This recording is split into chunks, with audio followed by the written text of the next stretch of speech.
Hi everyone, bonjour and welcome. This is our first Zagi Bagong Get Informed, Get Involved Watch Party series. I know it's going to take a little minute for everyone to get logged on, so we're going to kind of ease into things here. I'm Jill Dorfler from the Zagi Bagong group. Thank you so much for tuning in tonight. As we're kind of waiting for everyone to get connected to the live feed, what we're going to do is play the introduction video for Zagi Bagong. Some of you might already be familiar with Zagi Bagong, but if you're not, we want to take a little minute to introduce ourselves.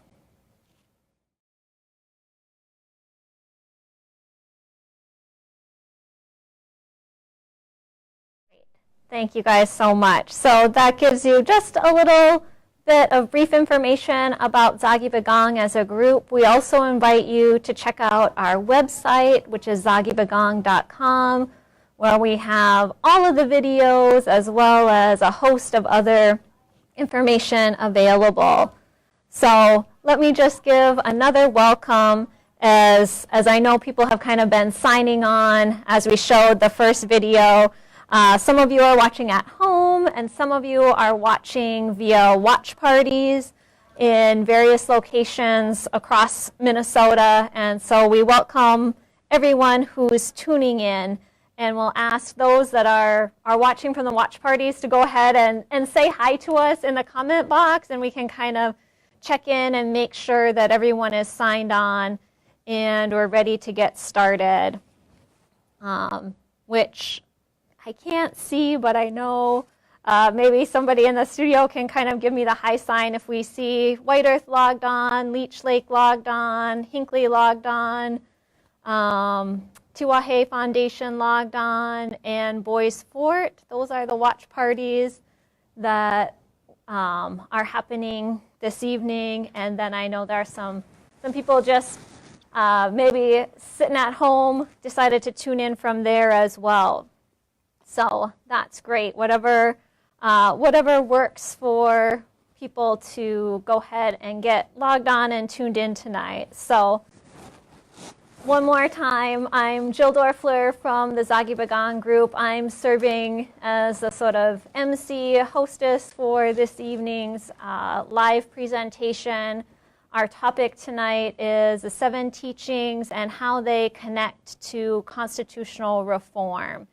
And so this is an important and timely topic as the Minnesota Chippewa tribe starts to move ahead with a constitutional reform process. And so one thing that we've been talking about with Zagi Bagong is how our values and our teachings can inform and be a part of that process.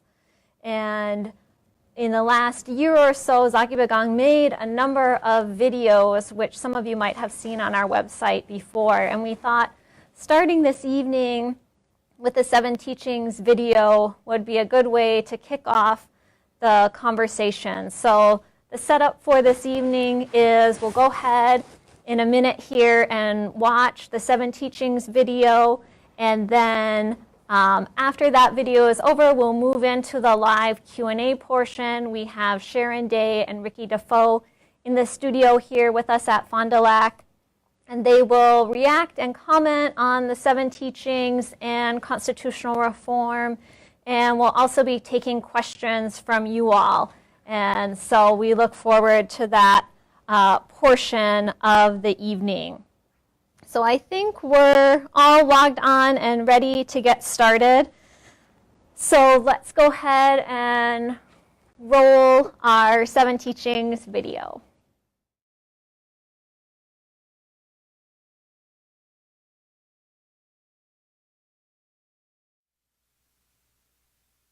All right. Thank you all so much. We see a few comments coming in through the feed. The sound on the video was quite loud. It sounds like we can, or I will, keep my voice down a little bit. Maybe used to using my teaching voice in these kinds of situations. So thanks everyone for tuning in. We're broadcasting here from the Fond du Lac Tribal and Community College, and huge shout out to Liz, Jacola, her son Hunter, and Jeremy as well, who's here in the studio helping us out with all the technical details. This is quite the operation from behind the scenes, so we really appreciate all of that good work. So now that we've had time to watch the video, hear from John Morin, who is a Zagi Bagang member, also an elected tribal council member up at Grand Portage, and hear some of his thoughts on the 7 teachings, we'll move into the discussion portion of this evening. And so I also want to say miigwech to Sharon Day and Ricky DeFoe, who are here with us in the studio this evening, and they're going to share some thoughts with us on this important topic. First, I'll give them a chance to introduce themselves. Sharon, if you don't mind going first. Sure. Bujun and Ndwe Maganiduk. Nagamo Mayangan and Dishnakaz, Wabasheshi and Dodem, Ujibwe Koyendao and Dish Nijo Madeo, Amade Wanakoyendao. So my English name is Sharon Day, and that's how most people know me, and very happy to be here tonight. Bonjour. Akoe Made Nishnabe Endao. Gui Vizen Sindiko, Ojibwe Mong, Bishon and Dotam. Nagacho Nong and Donchiba. Miyama Guaba Igening Enda, Nongum. Hapachigo, Ninged Marcus, and the Nigashkai. Niwi Tajandam Bangige go, Oawasa, and New Nishwashi Gikanu Amadiwanan, and Dibishku Nibwakoin, Sagiediwin, Unaji Wewin, Sungade Wewin, Quaquataziwin, Dibazan Dandaziwin, Minoa Tapewin. In this Shigi Kanemi go Ricky DeFoe. Good evening to you all. Thank you both. So one of the things that I liked about the video is how John explained the 7 teachings in the way that he really connected them together and acknowledged the discipline that it takes to follow those teachings. I think all of us that strive for that feel that sometimes when things could be easier, but we know the right thing to do to following those teachings. So it takes some discipline to enact those teachings, and also, you know, we're all always learning, which he acknowledged, and we'll be relearning and sharing tonight as well this evening. And so I think we could start out just by offering each of you an opportunity to maybe share something that spoke to you in the video, or something in the video that maybe triggered something that you'd like to share with the audience this evening. So, Well, I thought that it was interesting. I hadn't quite heard that before, but as he described each one of those teachings, he talked about like how it begins with us, that we have to respect ourselves first. We have to be able to love ourselves before we can respect other people. Before we can love other people, we have to have that self-care for ourselves. And I hadn't quite heard that before, so I thought that was, I really appreciated that. I've heard this I don't know how many times, but it was the first time that I really heard that tonight. So I appreciated that. I too heard a little bit that saying that resonated with me. As I look through Zagi Bagang webpage and the MCT delegate toolkit, I see some things in there that's also that resonate. Dr. Greg Kaheti states that there's 4 levels of knowledge. And we hear the first one being intergenerational knowledge, generation to generational knowledge, which is probably the most powerful. And then we have the knowledge of self, the knowledge of place. And then you have your traditional knowledge. You've got your dream state knowledge, ceremony and ritual and custom. And then we have the contemporary knowledge of today. So when we talk about values, they all play a part in what happened in the past, what's happening today, and what's in the future. And I do think there's, because we're inevitably we always hear about tomorrow, but that tomorrow is today now. So we've got to look at it that way, and we're actually looking ahead now. Because they say that what is the thief of time is procrastination. So that's us, this generation here now. So it's good to be here. Thank you. Yes, I think that's a very telling comment. If we put that in the context of constitutional reform, we have people that have been wanting constitutional reform for 30 years or more at this point, and working on it in kind of different capacities on different reservations at different times. And so maybe now is the time. Maybe the time has come for the people to be involved in the process of constitutional reform. The Chippewa tribe has started a process with delegates, and I know they're meeting in the next week or so. Again, they've met a couple of times already, but they're kind of organizing themselves and thinking about this process. And so maybe we can switch gears a little bit into thinking about those 7 values and teachings and how those might apply to constitutional reform. Maybe as delegates might be thinking about the process of constitutional reform, but also just regular citizens who might want to be involved in that process. How can those 7 teachings be a part of the process? How could they guide or be used? Yeah. You know, some years ago, I approached an elder, and I was going to plant a garden, and so I asked that elder, how should I plant this garden? And what I was really asking was like, what plants go next to which? But the response was, the first row that you plant is for the children who are orphans, and the second row is for the elders, and then you go on and plant the rest. And I was really, that really has stuck with me, because if we thought that way, first we take care of the children, and then we take care of the elders, and people who are most vulnerable in our community, we then would be taking care of everyone. And that how that relates to the 7 grandfather teachings is those teachings about sharing and kindness and love. And as many of us attend ceremonies in one way or another, and we all know what is right and what is wrong, and I always say, it's easy to practice these teachings like when we're in ceremony. It's when we're out of ceremony and living our life every day that it's not easy. It becomes very difficult. And again, John said something in that video about to be humble is to kind of check yourself. Yeah. And when you feel like,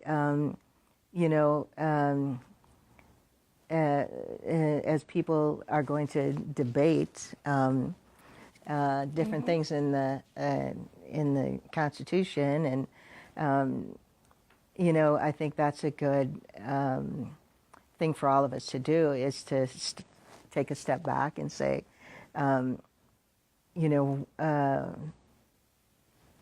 why am I doing this, or what should I do, or what side do I want to fall on here?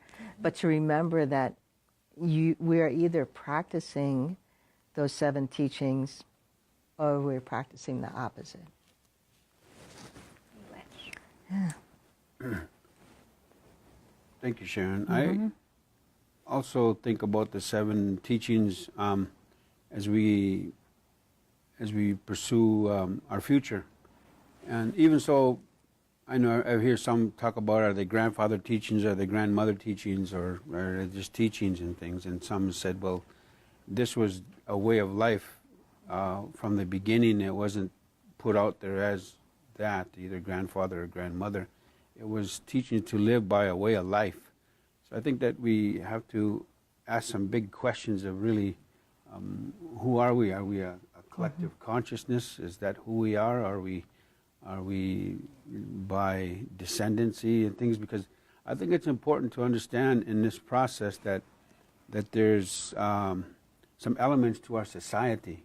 But say the so-called traditionalists and things that are trying to reclaim a way of life and things that have been sustaining for us. So we have those there, and I would like to follow those ways also, as close as I can in at this part of my life. And then we have the city Indians also, and then they have a strong voice. Some are in diaspora, meaning away from the homelands, obviously. And then we have these ones that are called pragmatists, the ones that assimilated, the ones that get the educations and the degrees and things. And some are those are also been outside of, say, our way of life, Ijituawan in a sense, and some are Christianized. And then we have our descendants there too. So we have like at least 4 elements to our society. So how do we bring all those people together and have some sort of consensus in things, the way things are done, and to achieve a constitution or a reform? Respect, I think, goes a long, long way in that. It's obviously because even when we engage in dialogue, who gets the time on air, who gets the air time, and I think is very important. So I know that we say, it's not just what we say, that the elders should lead the way. Their ideas and things that this way is first and foremost. And this is that intergenerational knowledge. So we allow them to speak first in things. Also the way, how do we allow for that to sink in, those concepts and those ways and those feelings and that tone to sink in. So there's a lot of way of how do we relate to one another? How do we relate to each other as a people? How do we relate to, and I think that's very important. It's all about relationships, and as I always say that, how do you sustain that? Because they say our cosmology and our philosophy is all about relationships. Relationships to the ones in the past, and to one another today, and then into the future. So we model that behavior, and I think respect needs to be up front, close to that love and things. I met this older man this fall, and he said, used to be that, when we had something important to understand, we started in the morning and we talked about it through the afternoon and into the evening if need be. And I think the other piece of that too was like we also had our clan systems, and so we had a head man and a head woman, right? And then the people in those clans would get together and talk about these things, and then they send the head man and head woman to everyone come together and they talk about it. And so I think as we look at this Constitution, that as you said, Jill, some of us have been waiting for 30 years, and yet we need to be thoughtful and deliberate. But also not maybe so tied to that clock, but maybe to take the information back to our families, to people in our community, and share that with them, and not in the means of trying to persuade them in one way or another, but just to hear back from them what they say. And I think while that process is time-consuming, if we were able to do that, by the time we finished, we would have a consensus.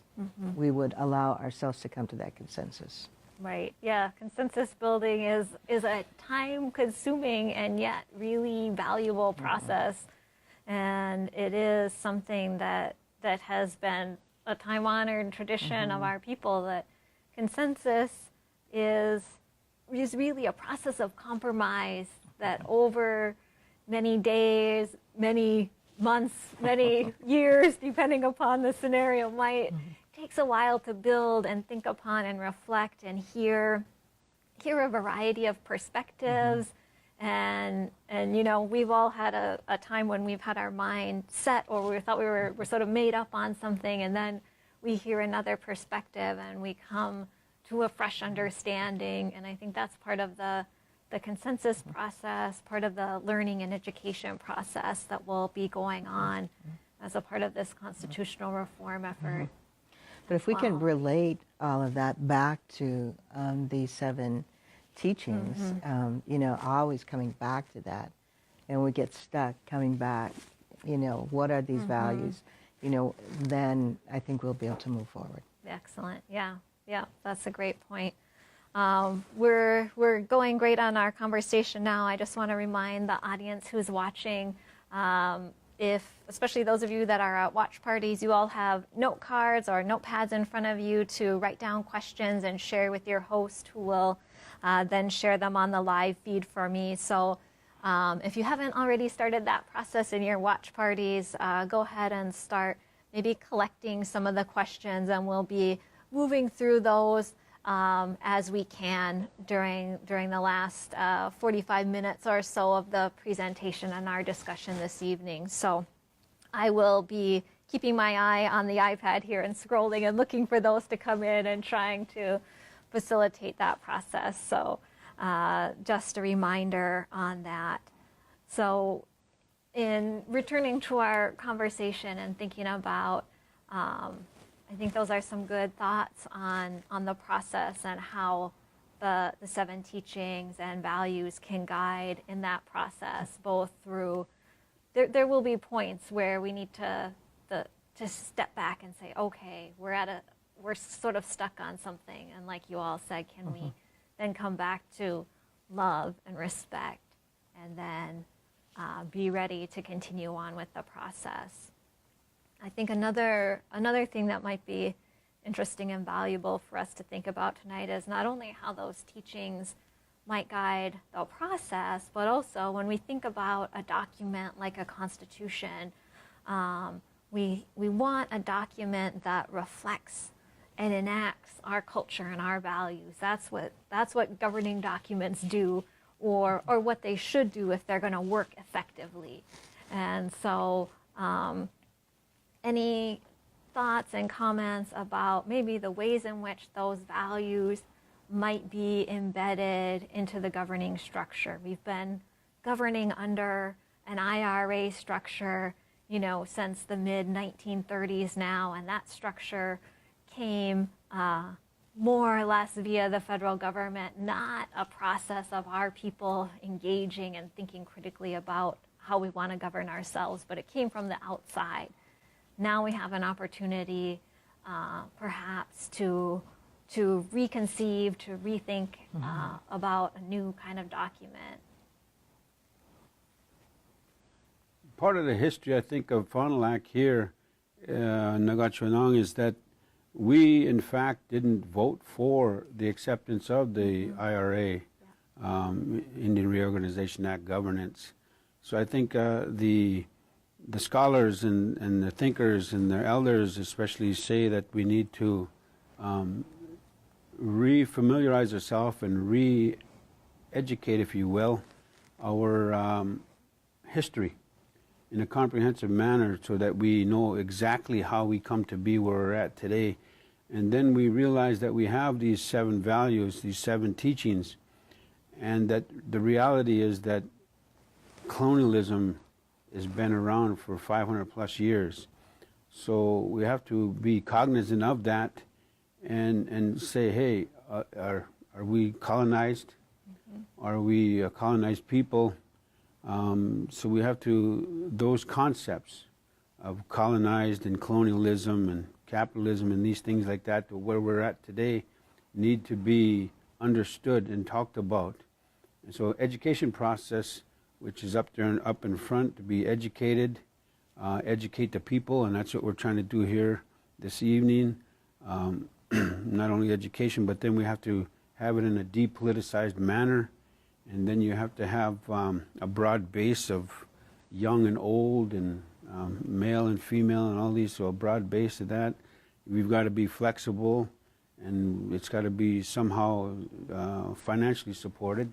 And of course, then time and patience, because I know some are urgent in the field, a need for urgency of the now to get this done. And I think that when we do get into a hurry, sometimes we make those mistakes. Perhaps one of those could be falling back into a colonial way of a document or seeing the world. If we don't recognize that our mind has been colonized, we could be in trouble. So I think it is to look back. How do we educate one another in dialogue and so that we can be aware of what's going on taking place today. You know, one of the things too, I think, is, you know, once we've done that, is then, you know, because the Constitution we have now is so limited, right? But to begin sort of with, like, what are those things that we really want? What are those things that we cherish? Because, you know, what is a governance except for a mechanism to take care of ourselves and our people and that which supports us, right? So how do we then include some of those things into this process? You know, as somebody who cares deeply about the environment and wild rice and, you know, how do we make sure that, you know, that's what sustains us? How do we make sure that that's included in this new governing structure? So I was, you know, whenever we're trying to create something new, I said, well, let's start with, you know, what we totally wish for. Because there'll be plenty of people who saying why we can't do that. But let's start with what we absolutely wish to have. And because I'm pretty sure, like, you know, that would fall within those framework of those 7 teachings. That's a nice, like a really nice positive approach to envisioning the future. While there may be many sort of little details that people have a variety of opinions on and can easily disagree on, I think when you start from a point of that big kind of vision, what do we want to see in the future for our families, for our communities, for our nation as a whole? That's probably an excellent starting point where we can get some strong agreement on including those values, on minimum win, on healthy, balanced life for our people, and that would be something that could start off then in a really kind of positive manner. Those are great ideas and thoughts. We have a question kind of coming in that ties into this. How do we, as this reform process gets going, how do we inspire people to become involved and to participate? As Ricky was saying, you know, we have people in all kinds of different aspects, living in different locations, maybe at different points in their life. How do we, how can there be maybe some thoughts or advice or guidance from either of you in thinking about inspiring people to get involved? I think a strategy of involvement is to understand that everything is relational and that we have to have relationship with others. And it's nice to have all the technology and things of this way so we can reach out in this fashion. But I think it's hard to see or be a part of a culture from afar. It's kind of like if you have a wife way out there, it's hard to have a relationship other than through technology. If you have a husband and vice versa, these things of this nature. So it's relationship, I think, is the key. I know that in the colonial world they say the individual is the basic unit, but we know that we can't live without each other. We need a partner, we need somebody, our children, our grandchildren need us, the great-grandchildren need us, and we need the teachings from the great-grandparents and our parents, our grandparents and our parents. So we need that connection there, and it's all relational. So we have to be We have to sit down with one another and feel the pain of the other, feel the joy of the other, cry with the other, laugh with the other. We've got to be with the community, and I really do think the concept of a tribe and a community, a communal way of thinking, is a threat to mainstream America, because they see that way, that it's we're looking out for one another, and we have that connection as a people to being indigenous. What does that mean, to be indigenous? To be, when we talk about one of those areas of knowledge, knowing yourself and knowing your place, and you have that connection. So we've got, whether it's real or imagined, it's there, and it's spiritual. All the people say that we have to have that connection, that be in balance and harmony, especially with the spirit. So they say they get addicted, in a sense, to the spirit, natural highs, a natural way of living, and spiritual law. And then we're on this good road then. You know, when I was growing up, everybody had a job, so it didn't matter like how, you know, from the smallest to the oldest, and everybody had a job. Everybody had to contribute. When we sat down for dinner, everybody sat at the table, and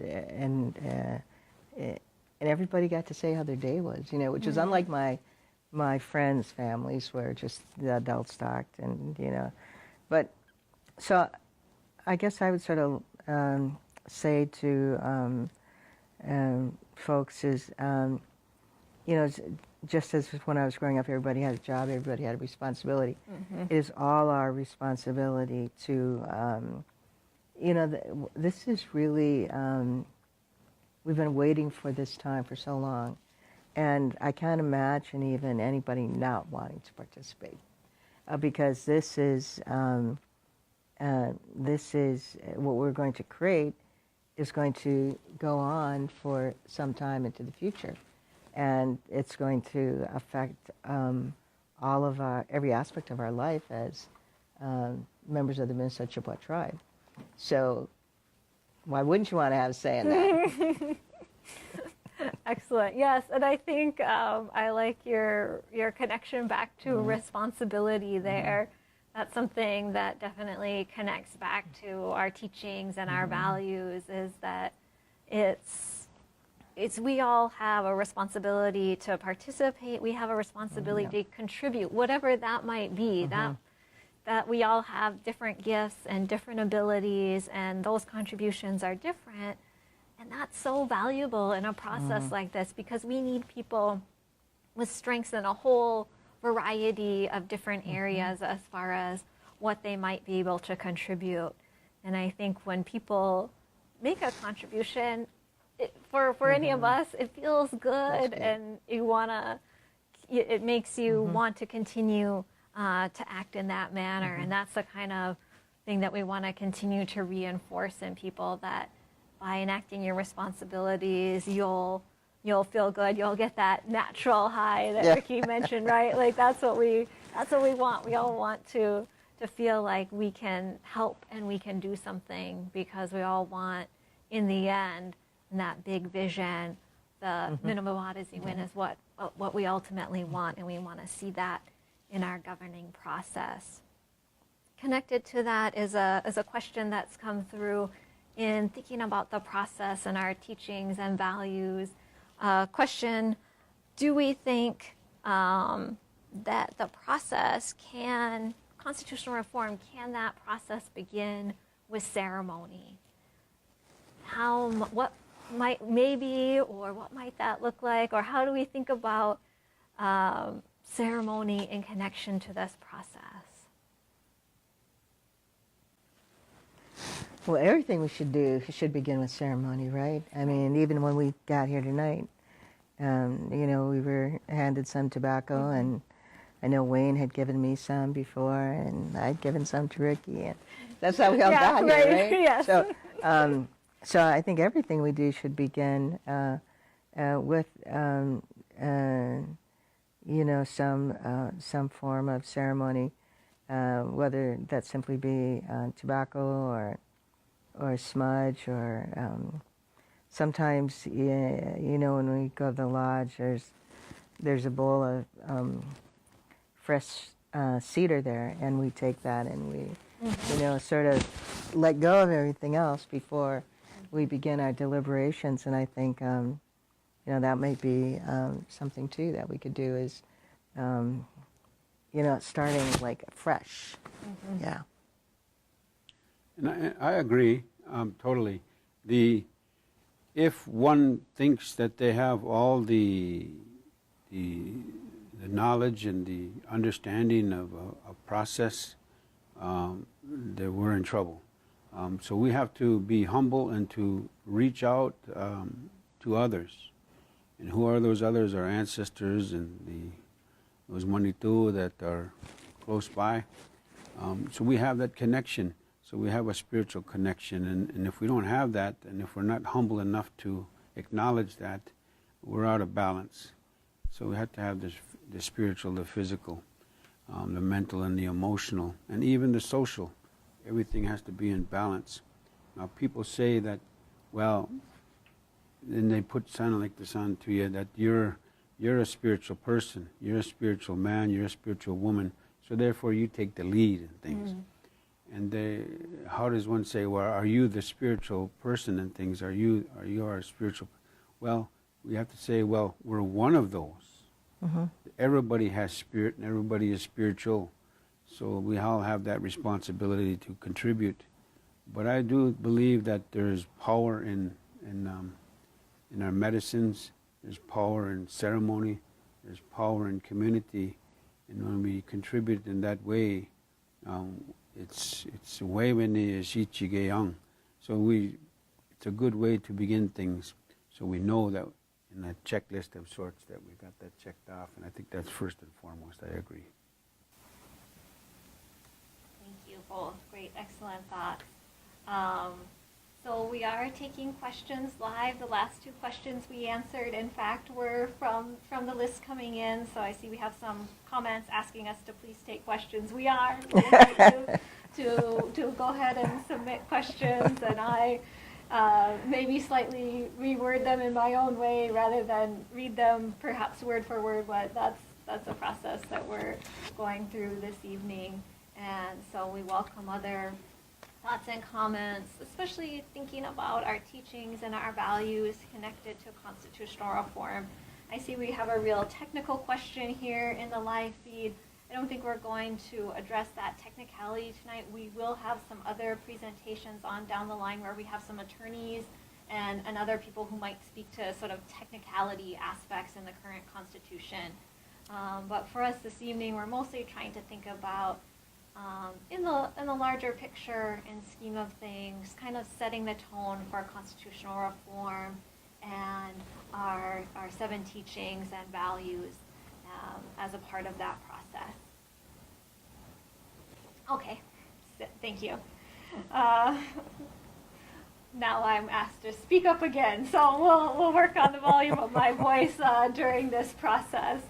As we deal with those technical details, let's go ahead and continue our conversation and thinking about those values and teachings connected to constitutional reform and other things that either of you want to share with the viewers tonight that you think are important for their consideration.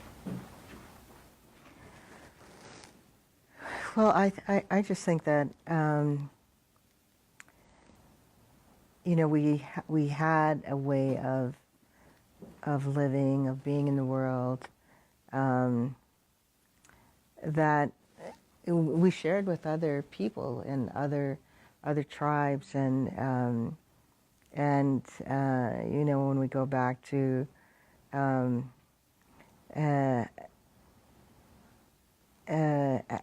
how nobody could live by themselves, right? Everybody lived in family or clan, a band, and everybody contributed.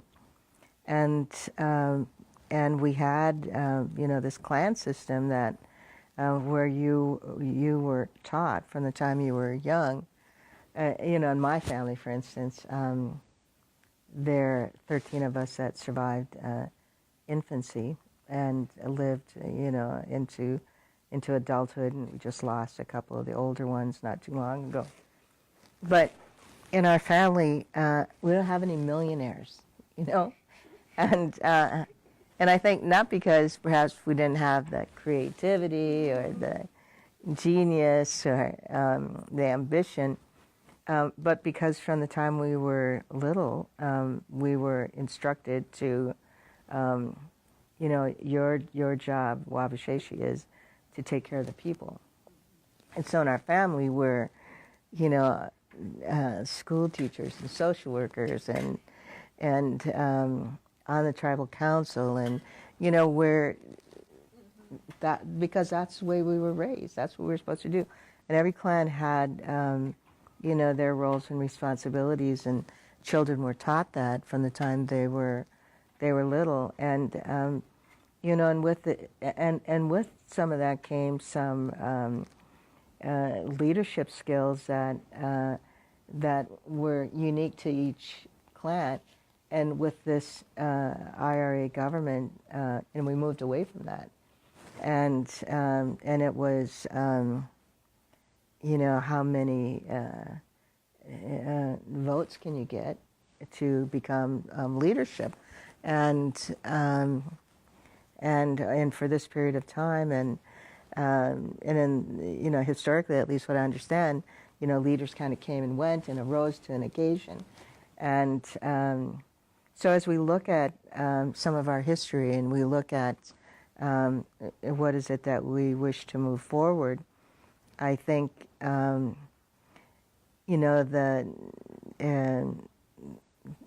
this government that they imposed upon us was really almost the last nail in that assimilation, right? Telling us how we were to be. And so I just think this is a great opportunity for people to, as Ricky said earlier, learn the history. This is where we were, this is what happened, and this is where we are now, and then where do we want to go? Yeah, yes, excellent. And that's going to be part of this series, this Get Informed, Get Involved watch party series that Zagi Bagong is hosting. We will kind of follow that trajectory as we go along. So we thought we'd start out with a kind of grounding in our culture and our teachings, and then in future sessions, we'll move on to talk about governing structures before the IRA, before the Minnesota Chippewa tribe. Then we'll move into talking in detail about the Minnesota Chippewa tribe and a variety of other topics. And we do also have resources on the history that we've curated on zagibagong.com. Lots of documents there that you can read. Also a short series of videos on the Minnesota Chippewa Tribe Constitution. Sharon featured and shared her voice in that video as well, and you'll recognize lots of people probably from your own communities as well. We had lots of volunteers participate in making those videos, and we're really pleased with the content and information that came about there. As we continue our conversation now this evening, one of the requests that has come through is to delve maybe a little bit deeper into the 7 teachings themselves. We heard John's viewpoint on the video, which is excellent, but if either of you would like to share something a little bit more in-depth related to any of those teachings, I think the audience would appreciate hearing that this evening. Okay, I'll try to synthesize that and my thoughts. How do you do that, though? First off, I think it's important to look at what didn't work. The wise ones say, well, not only look at what worked, but what didn't work, what hasn't worked for the people. And we've seen electoral process that hasn't worked for the people. We see a worldview, or some have said a paradigm of thought. There's got 3 elements to that paradigm of thought. We've been socialized into seeing and believing this way, and it involves a dominion over all things, a hierarchy of life, in a male transcendent God. And this is the way we're told to see the world through. So we know that that has been problematic, to say the least. And then we also have what is taught through generational knowledge to us is our cosmology, our worldview, our philosophies of how things are seen and respected. We have Chimanituaki, which is really the place where the mystery, the great mystery abides. And when we do things in a traditional fashion, the mysteries are there to help us. We know that the star world, and then we have the sun and the moon, we have our Mother Earth, we have also on our Mother Earth the order of things. We have the rock nation, the mountain, we're here. And then we have the plants, the grasses, the trees, and then the animals, and last was man. So this is the way we see things, but the other way it's been flipped, and man is at the top, and all things and the rocks are inanimate and things. So the worldview of seeing that in this way. So we get that from generational knowledge. So that's a form of knowledge that's very, very powerful. So we've got to see that for what it is. So what is that? To acknowledge that is then to echo that wisdom to the next generation. Wisdom in mainstream way of seeing the world, or seeing a teacher and a student, is not necessarily the way indigenous people see it. As like in a talking circle, we're all one. We can teach one another. We can learn from one another. And I think that's the thing that is very important, to have that patience and time to be able to come to consensus. And so those 7 teachings are at work when we're not even realizing them. They become a way of life, a way of who we are, to be aware and identify those moments when we can use them individually. I think that even as older ones, they say that gigi kendan bakangego and dasogi shik. So every day you learn something different. So I think in that reality, is with the 7 teachings, where even though we might be aged, we're still learning. It's a lifelong endeavor to master all of those teachings. So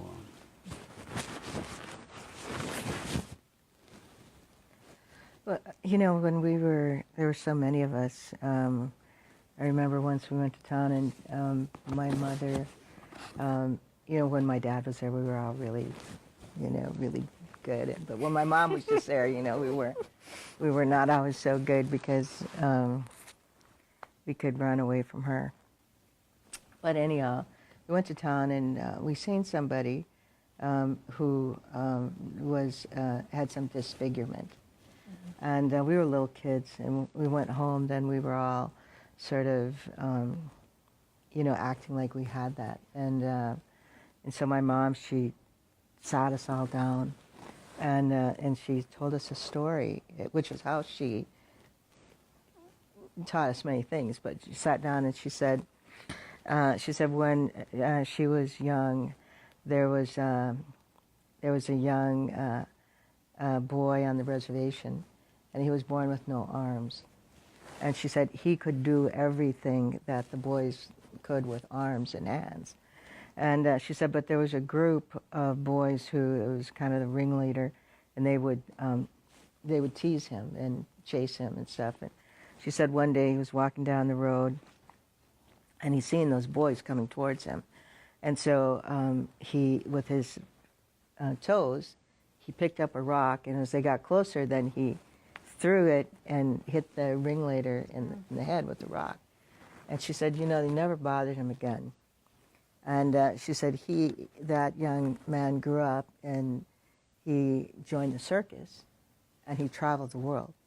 And she made it like he was the coolest guy, because he got to travel the world. And but she said, people who are different, you know, you need to respect everyone. And people who are different are, you know, they have spirits that take care of them. And so don't ever, you know, make fun of anybody.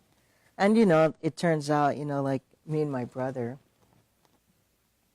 you know, in fact, we were different. You know, we grew up and you know, we both are two-spirit. Out of a family of, you know, there was actually 17 of us all together. You know, it's about the 10th of the population, they say, and so we're about that, you know. Anyhow, but those teachings, you know, that she gave us in those ways of storytelling, you know, they all had those 7 teachings in them, whether she said this is about this, you know, but she would always tell us a story, and then by the time she was done, like, you really got what she was saying. And as we grew up and we got old, we were adults, my mom, she treated me and my brother, if we invited her for dinner, she always came. And she modeled that behavior to my brothers and sisters, you know, like, this is how you'll treat them, right? So I think, you know, we all probably have stories like that in our families of how we learn. We all know these teachings. We all know them, and it's whether we decide to practice them or not.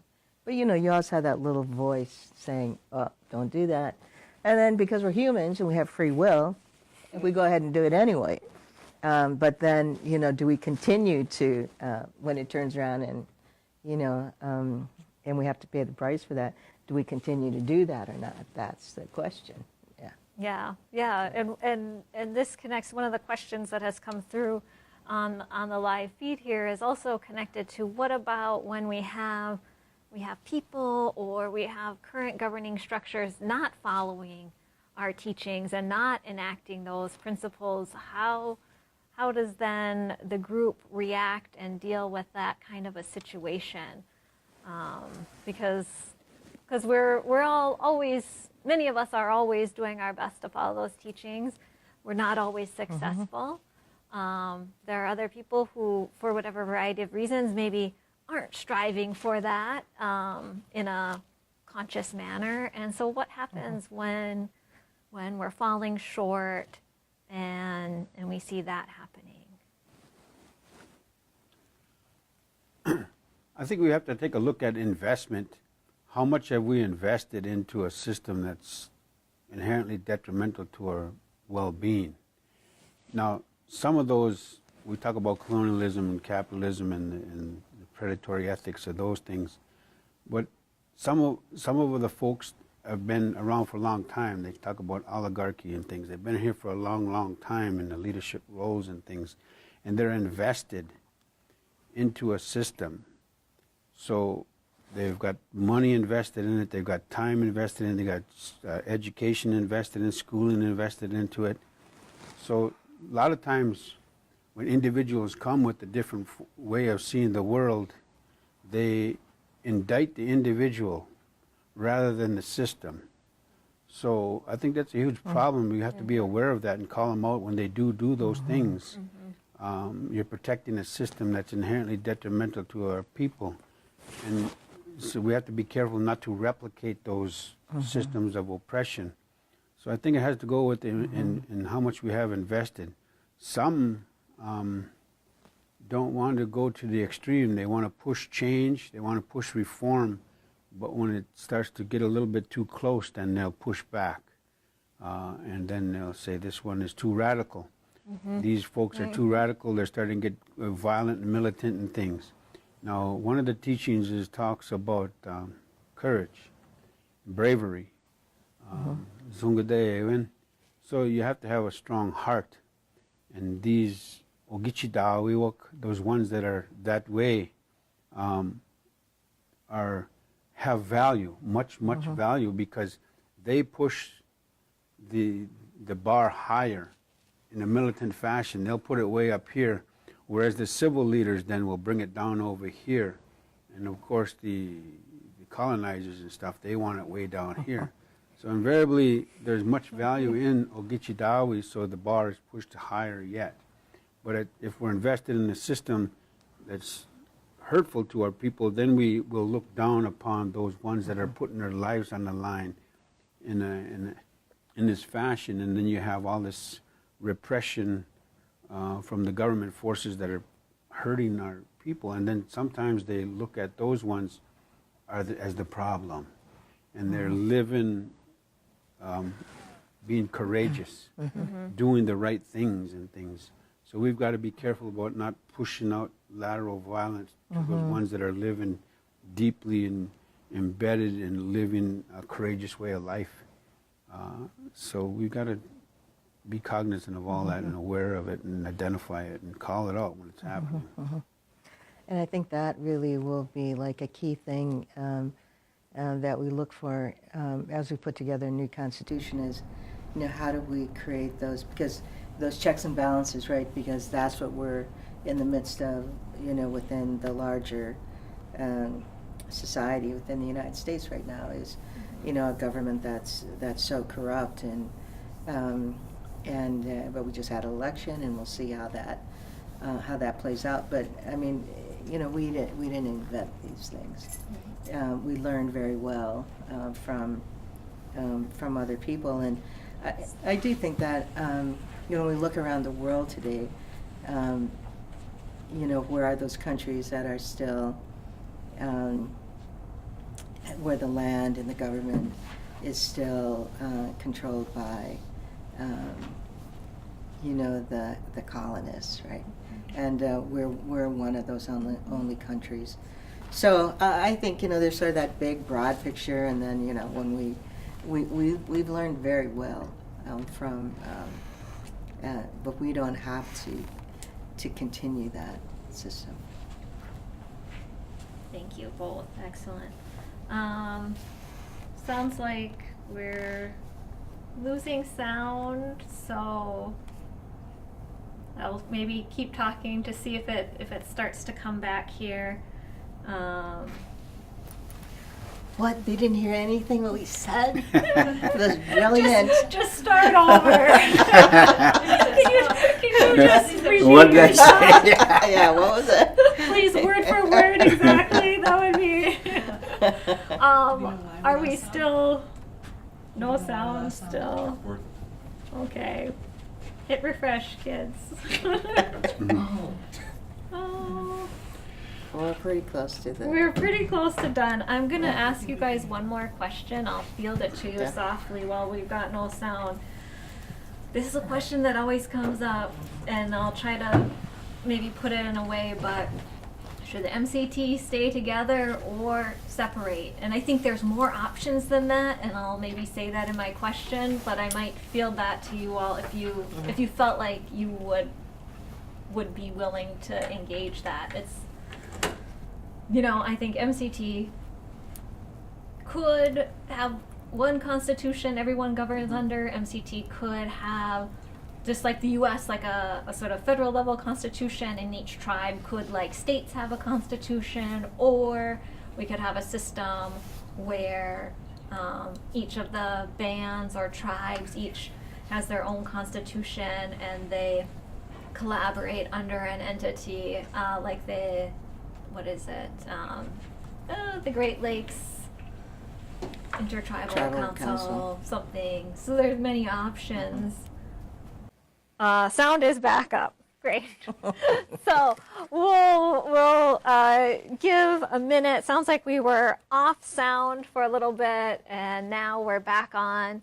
And we kind of lost sound when Sharon started telling a very excellent story. We were just saying when the sound is off, it's hard to be able to repeat. We're kind of going in the moment, but do you think you can briefly touch back on that, or shall we go on? Let's just go on. We'll go on to the next question, which we were kind of previewing a discussion of here. Something that always comes up to constitutional reform when it comes to the Minnesota Chippewa tribe is, should the Minnesota Chippewa tribe stay together, all of the 6 bands with 6 reservations or nations together, or should they separate?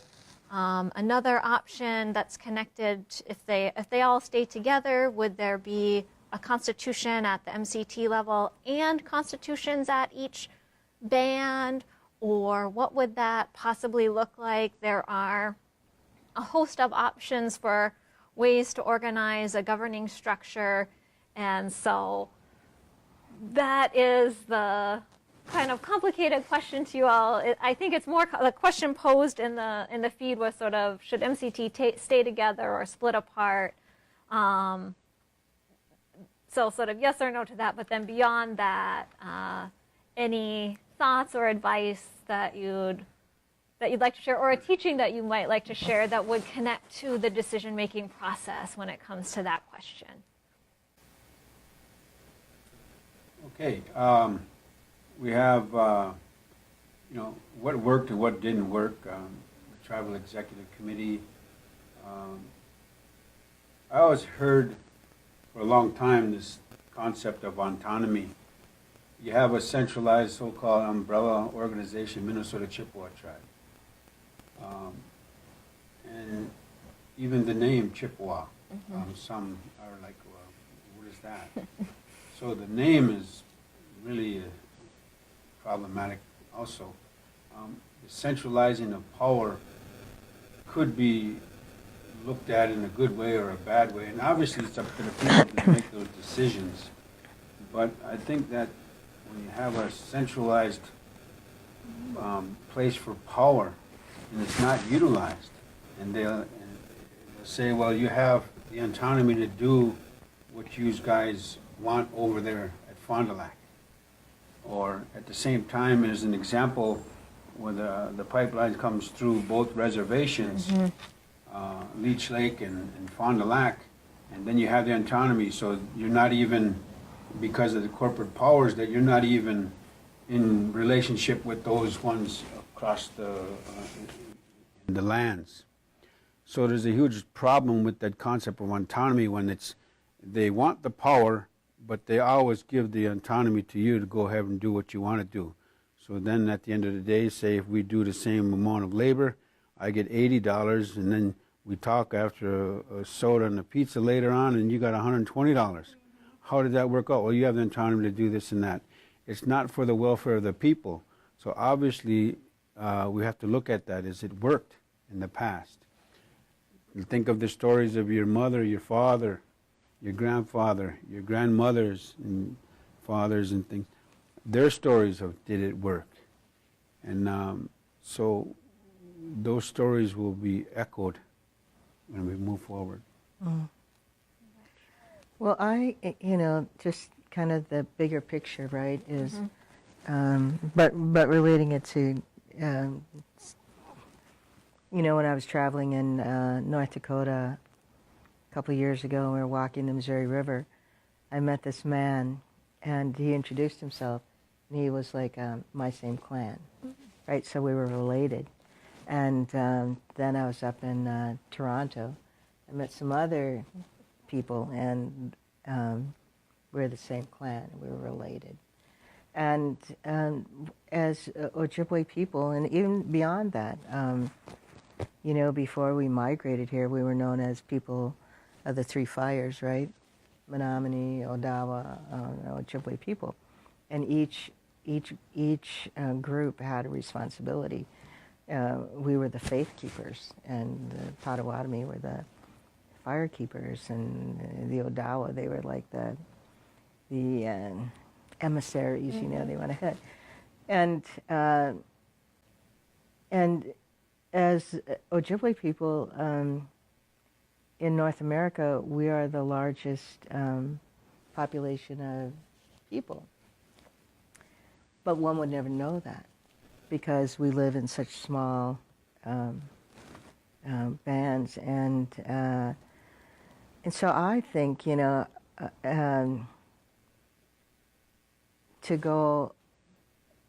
keep the smaller we are, the less and the less unity there is, I think. So if if I had it my way, I'd say everybody in North America should be united, and but for sure the Ojibwe in both Canada and the United States should be. We are one people. You know, my grandson knows that. You know, if he meets somebody in his clan, it doesn't matter where they are. Like they can't get married, right? So, but I suppose that's a little too radical for everyone to use one of Ricky's words tonight. But so I think, you know, there should be a broad constitution and perhaps with more local autonomy, but we should have something that unites, that is unifying as opposed to dividing us. There's a concept they talk about, what is it, indigenous education sovereignty, food sovereignty, and I think these, in my understanding, are local. So there's a lot of value in local because they're relational, and we talk about relationships. So it's easier to oppress a people from afar than it is if you have to meet each other on a day-to-day basis. So there's a lot to consider in that way, and a centralized place has written ways to oppress and repress a people. So one has to really think about some things, and they talk about the creative design, I hear. So that's why I really like the site. So I encourage everybody to go to the site and look, because they talk about creative design, that try to find your artistic abilities deep within, and then and put those out there in a way of looking at envisioning the future for the people, how you want your grandchildren to live in the world, and then together we'll make that happen. So it's good to be here.